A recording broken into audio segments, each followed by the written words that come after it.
dengan kita. Ya. Jadi Balanda juga, Balanda.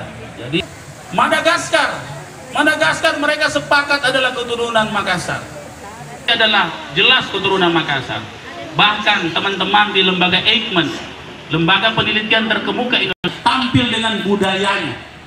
Dia tidak tampil dengan budaya orang lain, dengan identitas dirinya. Maka dengan itu, menang budaya kita kepada anak-anak kita.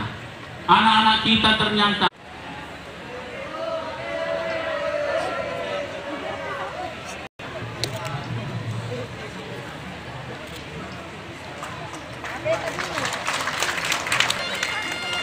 hari ini tanggal 1 April 2019 resmi sudah Hari Kebudayaan Kota Makassar